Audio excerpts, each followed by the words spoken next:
Gudlavalleru engineering కాలేజీలో final year చదువుతున్న ఒక ప్రేమ జంట ఓయో రూమ్కి వెళ్ళారు. ఆ అబ్బాయి వీడియో కాల్ రికార్డ్ చేసి ఫ్రెండ్స్కి షేర్ చేశాడు. వాడు వాళ్ళ ఫ్రెండ్స్ కలిసి ఆ అమ్మాయిని బ్లాక్మెయిల్ చేశారు.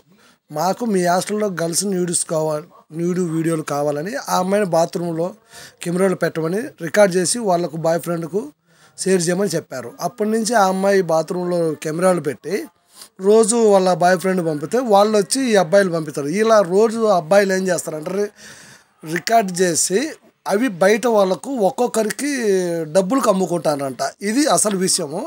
కానీ నా కొడుకులు ఏం చెప్తారో చూడండి.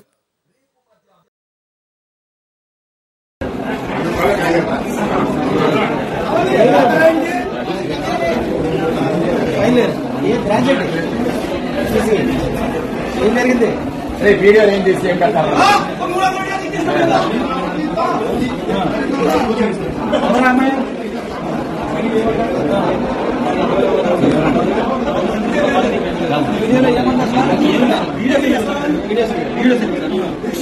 చూపిస్తే నేను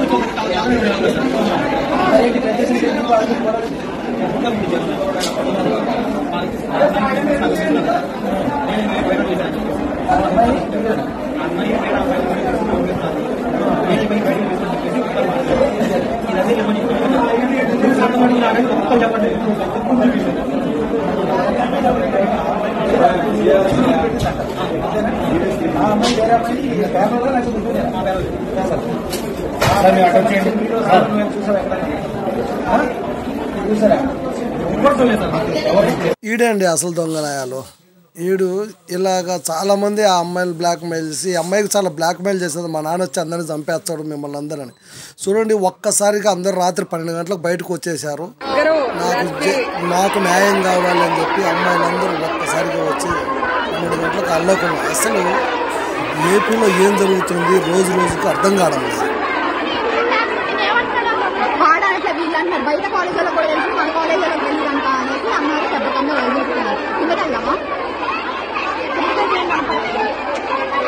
అక్కడ వెయ్యాలి కాల్, అది బాగా అక్కడ చెప్పింది అబ్బడినట్లే అక్కడికి వెళ్ళి కాల్ చేసి అంత వీళ్ళు మాట్లాడితే చెప్పడమ్మా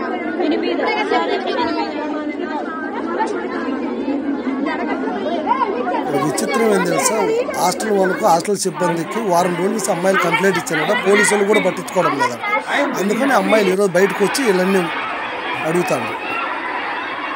ఒక్కొక్కడు ఎంతగా తయారైపోతుందంటే ఏపీలో నిజంగా చెప్పాలంటే ఓయో రూమ్కి పోయిన వాళ్ళ వీడియో తీసుకొని నా కొడుకు ఆ అమ్మాయి దగ్గర పోతే వాళ్ళ లవర్ వీడియోస్ ఫ్రెండ్స్కి షేర్ చేస్తాడు. వాడు మనిషా బరుకుడు వాడు చేసి నా కొడుకోడు తర్వాత ఆ అమ్మాయిని బ్లాక్మెయిల్ చేసి హాస్టల్లో ఉన్న అమ్మాయిలందరూ న్యూడ్ ఫోటోలు కావాలని ఆ అమ్మాయిని బెదిరిస్తే ఆ అమ్మాయికి ఏమి తెలియక ఆ అమ్మాయి తప్పు చేసింది.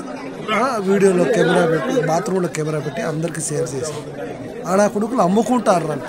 ఇది జరిగింది విజయవాడ.